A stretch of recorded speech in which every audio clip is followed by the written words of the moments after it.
Record. Welcome, Victoria. Hi, Bonnie. Nice to see you. Hi. Welcome to your High Vibe Life series.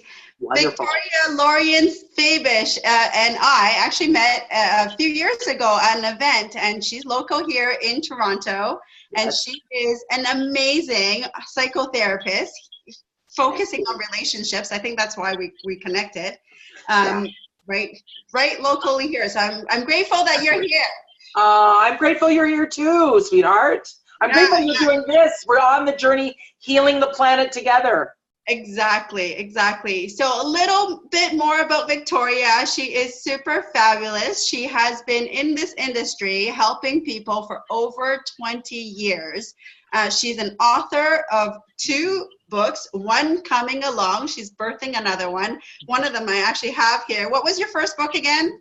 Okay, so the first book is called Find Your Self-Culture, Moving from Depression and Anxiety to Monumental Self-Acceptance. And then, it's a powerful one. It's the key. It's the juggernaut. And then the one you have is called Connecting. There we go. Connecting, Rewire Your Relationship Culture. And I'm cultivating. I'm fertily cultivating another book. I mean, it's hard. Books are something else. So I don't know. We'll see. But I definitely have some good What are you cultivating? What's the message? Do you know already? Well, the first book is about self-culture, finding your self-culture. The second book is about rewiring and healing your relationship culture. But it all starts with the family culture. So this notion of interrupt multi-generational family bullshit. That's essentially what the energetic of it. So I'm working on that. You know, we all have our versions of that, but I have I have 25 years doing this, some very powerful, really, really effective tools to do that. That's amazing. And I think, you're leading me right into our topic today, which is how to raise your high vibration, how to live a high vibrational life. And you just mentioned something really fascinating, which is our vibration could be actually passed down, or maybe you're saying that it is passed down. Oh, it is. This is a given. It's a given. Oh, wow.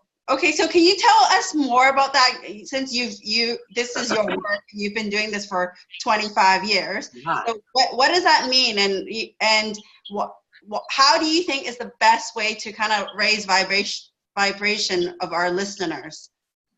So it is popular thought in sort of the new age sort of coaching community that we need to be, rejecting the negative, surround yourself with the positive, think positive thoughts. And I'm all about, engineering your thoughts and making sure that you're focusing in on positivity and positive ways of looking at life. Absolutely. But, the conventional thinking is, we must just, be in the positive.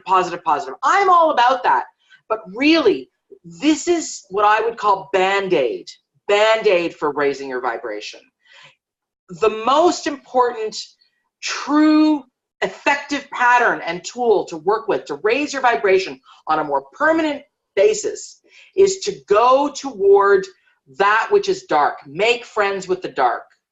Befriend the dark parts of yourself and the dark patterns. In other words, uncover the unconscious, uncover the subconscious, shine a light on the darkness. Go toward the burning building, find out where the fire is originating from, and put out that fire. That's the fastest way and most effective, permanent way to truly raise your vibration. Without that, there's all this lurking darkness, shall we say, but you don't know what it is really. So really go in there, and what are you feeling guilty about? What are you feeling ashamed about? What are your patterns of isolation, of self-criticism? What did you learn from your mother about womanhood? What did you learn from your father about maledom? What did you learn from your parents about relationships, about, passive aggressiveness, codependency, jealousy? Oh my God, all of those patterns, Bonnie, all of those patterns. And you got to make friends with that by really having the courageous conversations with the pattern. What's this all about? Wow. Find out what's this all about really. Got it.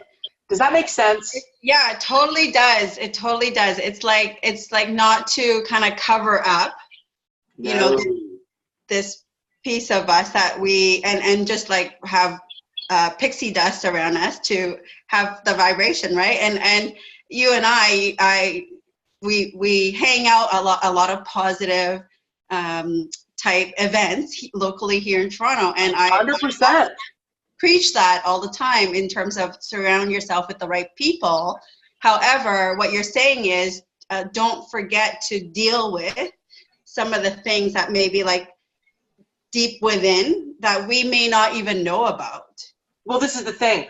I find that a lot of the work I do is to excavate into, go like on fishing expeditions, deep excavation, really mining into the crevices of a person's being in order to not just feel good temporarily, but feel good on a long-term basis. Now, what I will say to you, Bonnie, that is how I changed my life so many years ago, approximately 1989, 1990, is when I shifted my culture within, when I was really doing the deep work of healing my own family culture issues. It was this deep excavation piece, but it was also accompanying with massive brain engineering. So rewiring my thoughts, and I work with that with my clients. And when I do talks and seminars, it's all about, and when I do my courageous conversations, it's all about, you know, rewiring your thinking by shining a light on those thought patterns that are not serving you, and then replacing them with thoughts that are more like affirmations, mantras, that are positive, that are invigorating, that are the type of thinking that you want to interrupt the old bullshit and replace it with some fertile, fantastic, positive, healthy thinking. So that's going on concurrently. Positive thinking is going on at the same time as the excavation. Almost like you find out that there's a toxic pattern. You're like, oh, the pattern might be, you know, having joy is not my divine right. My family, let's just say that you come from a family culture that you should be ashamed of feeling joyful, possibly. Many people do come from that. And then you work on that, you find out all the ins and outs of that, you find out, you know, what all that is about, and you don't judge yourself, and you don't judge them, and you don't judge it. And then you find an opposite thinking process. Feeling joy is my divine birthright. And you start to say that over and over as a matter of really interrupting that autopilot other thought. However, Bonnie, let me just say this quickly, that autopilot thought used to live in your sub and unconscious, and you cannot change what lives in those realms. You can only change what you bring into the consciousness. And that's why it will raise your vibration. If you take the dirt and the negative and you have to bring it to light so that you can work with it. And only when you bring it to light can you work with it. Does that make sense? Yeah. So that's why you say, like, shine the light on that burning building. That's right. Shine a light on it so you can work with it. Because if you just have it all hidden in your being, you can't do anything with it. You can't do anything with it. And I wonder, I love that you already brought up one of the examples, right? Like in terms of, you know, a multi-generational thought process that could be like, you can't have joy in life. Right. And there are so many, you know, be ashamed of yourself, or you must not disappoint people, or you're a bad daughter or a bad person. You know, these are things that, the reason I use the word culture, Bonnie, is because culture is, if you just look at the word culture, it's a thing that we inherit from our parents and our grandparents in a very silent way. It's not something that people are saying, this is how we think, this is how the Lorients think, this is how the Chans think, this is how, no, we're just sort of inheriting that kind of almost osmotically, where we're sort of getting an impression as children, that's how this group works, this is how we work, this is how we do things. And it's a culture that's passed down through patterns and ways of being quite silently. And sometimes there's some verbal aspect to it, but often it's just this stuff that we just pick up kind of psychically and intuitively. And it's a culture. And that's why I call it the self culture. Finding that is so important to raise your vibration. It's the set of patterns of ways of being that you have to question and look at. Am I this way because I'm just imitating what I saw? Or am I this way because I'm afraid? Or can I now choose to be a way that really is authentic to me? And that's the self-culture. And then the family culture is what I referred to earlier, which is this ways of being that the family, repeats patterns. And we want to challenge that if it's unhealthy. But we are not going to know if it's unhealthy unless we truly have the courage to shine a light on all of it. And that is the key to healing the multi-generational family dysfunctional patterning bullshit. Because the truth of the matter is that if you really want to live a high vibration life, there is no way around the mountain but through it. You gotta go through it. You gotta go through it. I'm sure you've heard that before, but it's just me saying it again. You gotta go through. And the going through, it takes time. You gotta drill through that mountain. There's no way around it. It's a really fascinating topic that you're bringing up, as I'm imagining some of our listeners have never even thought about it, right? And we gotta wake them up. Exactly. And the words that are coming to me in terms of examples are things like maybe like my parents or my grandparents saying things like, oh, you can't do that. That's just not right. You can't do that. It's like, where did they get that from, right? So I'd love to hear if there's some, I know that you probably have thousands of examples. Okay. Like a core one that you feel like everybody has this one issue, like just generationally we've adapted through time, that we can start taking a look at, like that one piece? Well, I would say the big one that I talk about often, and I actually did one of my Facebook Lives that I do, Courageous Conversation, I did that today, on guilt. Everybody is just, it seems to be a ubiquitous problem, a very common, far-reaching problem. People being so afraid to say no, so afraid to draw the boundary because of the pain they perceive they will feel when they feel the guilt when someone is disappointed in them. We are biologically programmed to want to belong, to want to be liked, to want to be part of.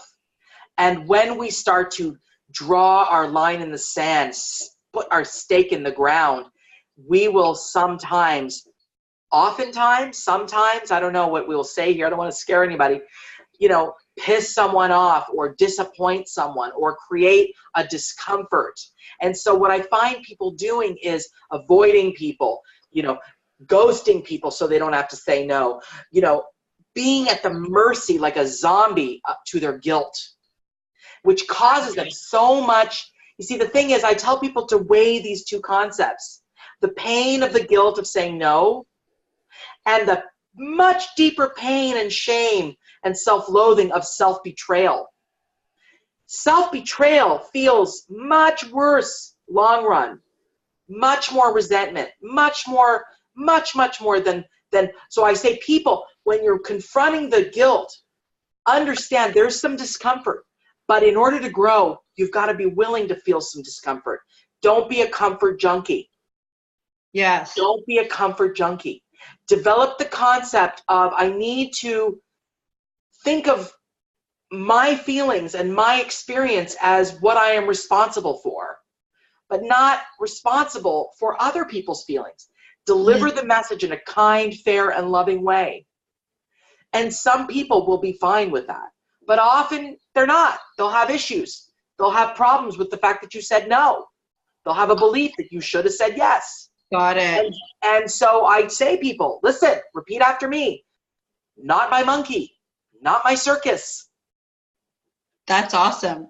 That's a great tip. Take notes. Not my monkey, not my circus. And if a person is saying, I reject you because you dared to say no to me, well, I don't know about that relationship. Doesn't sound like a healthy one. And I find that people generally, when they feel that they start to get used to saying no and kind of ruffling a few feathers and, you know, discerning who's healthy for them and who's not, man, their depression starts to come down. Initially, their anxiety will go up, but we'll cope with that. You'll get some breathing and some meditation support, but then it'll come down over time. I really believe that when people find their self-culture, their authentic self, even if it is different from their family culture, that they ultimately will live a happier, high vibration life. And I wonder if, just through your experience, do you find that this topic of guilt is more prevalent for women versus men? I'm just kind of comparing me and my husband, because I don't think my husband knows like what guilt is. Because I would be like, I think you have a point there. And then he's like, I never feel guilt. He says that, right? I'm like, I want that. I think men are not socialized as much as women are toward feelings of obligation to be of service to others and helping. And I think that men, but let me tell you, I absolutely know many men on my roster and personally who feel guilty when they don't give others what they want. In fact, I believe that a lot of men, because I do a lot of couples work, family work, they circumvent their guilt feelings by simply finding a solution to the problem that they found in front of them. So they will find the solution and they will deliver the solution, and then they absolve themselves of the guilt because, hey, I provided a solution. But many people don't, especially in couples therapy, in heterosexual couples, even in gay couples, a lot of women, or the female brain, does not want a solution. They just want support. And so the solution giver says, well, I don't have anything to feel guilty for. I provided you a solution. You just decided not to take my solution. And then we're off to the races on a big fight. The point being is, I believe, in answer to your question, women tend to be more socialized toward that aspect that says, I need to be of service. I need to give. I need to be on the journey of giving. And so I think you're bang on. I think the female brain is more socialized in that way. But I don't think it's something we can say 100%. Got it. Yeah. And I love the fact that you're bringing this topic of living your high vibe life to the entire family, because it's a multi-generational challenge that we're working with. Right. And, you know, we're picking up some of the low vibe from our grandparents, great-grandparents, great-great-grandparents that we don't even know about. We're ingesting it osmotically. We're ingesting guilt. We're ingesting shame. You know, I can't tell you how many people say to me, well, that's just how the Smiths do it. You know, I'm just like my grandmother or my grandfather, you know. And I'm like, well, did you know that you have a choice, that you don't have to? Well, I know. I mean, this is just the way we do it. I'm like, but how is it working for you? It doesn't work for me. I just do it because, and then this person is in my office because they suffer from all of it, depression, anxiety, unhappiness, whatever. So yes. And I wanted to say something. The number one gift you can give your children is self-forgiveness. That will raise their vibration.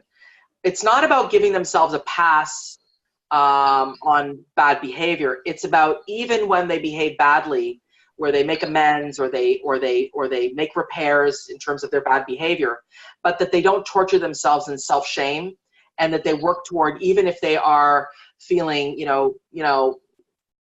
that they work to not they self-forgive themselves, and that built into a family is a very powerful gift of raising the vibration. It's shame and self-loathing that will lower the vibration. It'll make it denser and heavier.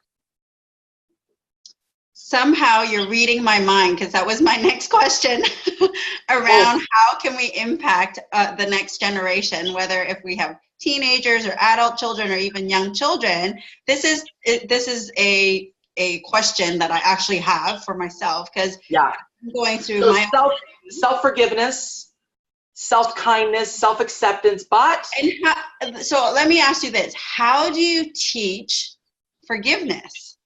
Well, number one is self-responsibility, like radical self-responsibility in a family where everyone is taking responsibility for what they bring to the table, to the energy they bring to the room. Brene Brown talks about that in her book, her recent book on vulnerability, where she really, really talks about, hey, you know what? You know, her kids, everyone, and the message is, you are responsible for the energy you bring to the room. And so that I think is really powerful. So everyone getting that message. But at the same time, it's not about a culture of guilting people and shaming people. It's about, we're all human. We're all just doing this thing called being alive and doing the best we can. And so self-compassion, self-acknowledgement, you know, self-kindness is such a gift that we give to the younger people, you know, and mirroring that within ourselves. For example, children who grew up in families or in homes in which the mother or the father are merciless on their own bodies, like, you know, just treating their, you know, I should lose weight, I should be this, messaging toward their own bodies. But then when they're talking to their children, like, no, love yourself, it's all good, they're picking up everything psychically and intuitively. So the culture of the home, of the family, needs to be about, listen, I may not like this finger I've got here, and I'm obviously saying, you know, thigh, stomach, whatever, but I have compassion for myself. And I have acceptance that I'm not going to be perfect, and that is not the goal. And so that is the way we have to be speaking to ourselves, so that we are modeling positive behavior to ourselves. And that is much more powerful even than what we tell our children. So let's actually go. I'm going to ask for some coaching right now. Okay. So, like for me, so an example is I have some extra little something around my stomach. Yeah. And I have 2 young boys, and they often talk about it, where, you know, they'll be like, hey, mommy's belly is fat or whatever, right? Like something like that. So yeah. How do you, what's your coaching around how old are your boys? How old are they? 5 and 8. Okay, so they're young, and the 5-year-old is still developing his worldview. We develop our worldview by the time we're 6 or 7. The 8-year-old already sort of has a worldview. I would be asking myself, you asking yourself, where have they gotten the notion that a little bit of fat is a problem? Like, where did they get that? Did they get daddy saying to mom, oh, mommy's got a little tummy? Or did they get it from mommy saying, oh, mommy's got a little tummy? Where did they get that? Number one, that's going into the burning building and going, where did that fire start? Beautiful. Okay. That's like a great question to kind of reflect on, where did that even come from? And then once you know that, you start to tackle the communication, the sort of off the cuff communication about fat, extra fat, jiggles and all this stuff. And you start to really tackle that with, isn't that, you start to kind of go, things like, let's make, I love my body. The body is, it's not perfect, but, I'm working with myself. These kinds of messages. And do not underestimate how powerful that is. Yeah. Because you don't want to say, you shouldn't say that about mommy's tummy. Because they're 5 and 8. They're going to be like, ha, ha, ha, ha, mommy's tummy, mommy's tummy, mommy's tummy. Like, it'll be right there. It'll be more of a sort of, like a river runs through it in the family, where we start to go, we're kind of compassionate for mommy's tummy, and we're compassionate for that little spot on your face. And then, I have a funny mummy in my office who was really struggling with her weight. And so she wanted her 8-year-old, I think 9-year-old, to be kinder, but she herself was just so merciless on her own body. So they started to change how they talked about bodies in a more positive way. nice, looking in the mirror and going, I like myself. I'm a nice person. I am something beyond my body. And my body is this wonderful vessel that takes me here and there. And I'm so grateful for my body. And you start to develop this positive relationship in a child way, sort of in a directed toward the child's age. Love it. That starts to change. Now again, I love the fact that we're bringing in the family as the conversation of our interview right now. Yeah. And I'm noticing and have heard from other experts that there's a rise in depression and anxiety around teenagers and the young adults.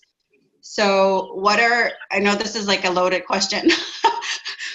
What is the one tip that you have for parents with an older child? That's also the problem and challenge is that parent is still kind of working on themselves. So well, that is the key. How do we influence them and influence ourselves and do it all? Okay, so number one, drop the perfectionism. It's not going to be easy or perfect or right. But number one thing that parents are tasked to do is they've got to work on themselves, and they've got to go and shine a light on all the darkness, because we have to be responsible for the psychic and emotional and even verbal and conscious messaging that we're delivering to the young people. And when you have a teenager that's being surly and rejecting you, this is number one I want to tell people. It is the most common thing when people say, I just feel so freaking hurt that my teenager rejects me, doesn't need me, is snarly with me, doesn't want anything to do with me. I ask him a question or her a question about what they're doing, and they're like, why are you even asking? And they take it personally, and then they freeze them out, and they don't ask them any more questions. Listen to me. Listen to me. Don't take it personally. Work with a therapist so that you can be resilient to the rejection of your teenager. Because fast forward into the future, here's what I guarantee. I've been doing this for 25 years. What will happen is that kids will turn into 25-year-olds, and they will say to their mom that never gave up on them, Mom, thank you for never giving up on me, even though I was a jerk to you. Wow. And then they have a beautiful relationship into their adulthood. And what I'm trying to do is cultivate adult good relationships with your kids. But it starts with you not taking it personally. Now, you're not about allowing your kid to be rude or abusive to you. You just don't take it personally when they need their space and when they don't want to share with you the things that they used to share with you when they were 10 years old and 8 years old. Because they are in an individuation phase from the time they are 10 to about the time they are, late teens or later, and they're going to be rejecting you. They won't need you. If you have it in you that you are needing to be there, included in their friend and being a friend to them, obviously you need to know what they're doing. You need to understand that they're not, dangerous to themselves. I'm not talking about that. I'm talking about they don't include you. You've got to not take that in a way that says, well, F you then. That's what you would say to a friend or a coworker.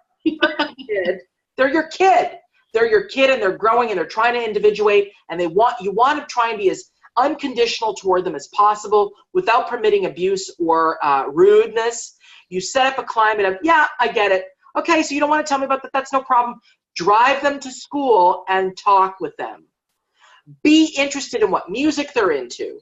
Be interested. Don't be the parent that says, I don't know about that music. I'm not interested in that. No, be interested in what they're interested in. Yes, it's a lot of freaking sacrifice. I get it. But that's how you stop the multi-generational BS that causes people to feel resentful of their parents because they didn't feel unconditionally loved through the times when they were not perfect. And let me tell you, that's going to be their teenage years. I hear the passion. Does that make sense, or must I clarify? Do I need to clarify? That made a lot of sense to me, and I think that's a really great message, is just let go of the perfectionism, let go of being attached to how your teenager or your adult children are reacting. And don't personalize it. And still give them that unconditional love, because they know that you're there and you feel it and it's part of your journey. Absolutely. And natural consequences. Don't save them from everything. Let them learn through failure. Got it. It's important. They will learn so much through failure. And that's hard to watch. All right, don't try to save them. No. Victoria, that was an amazing conversation. Thank you so much for all your tips. I know that you have a great tool. You believe in meditation, and you actually have a meditation for our listeners and our viewers. Yes. Tell us a little bit more about that and what your belief in around meditation. Well, you know, I've always had, when I was coming up, I had such trouble meditating, I gotta say. And so for me, what was really important was to have not just silent meditation, although I really love silent meditation now, but for people who are sort of coming up in the meditation world, I really feel visualization really works. My website is called Visualization Works.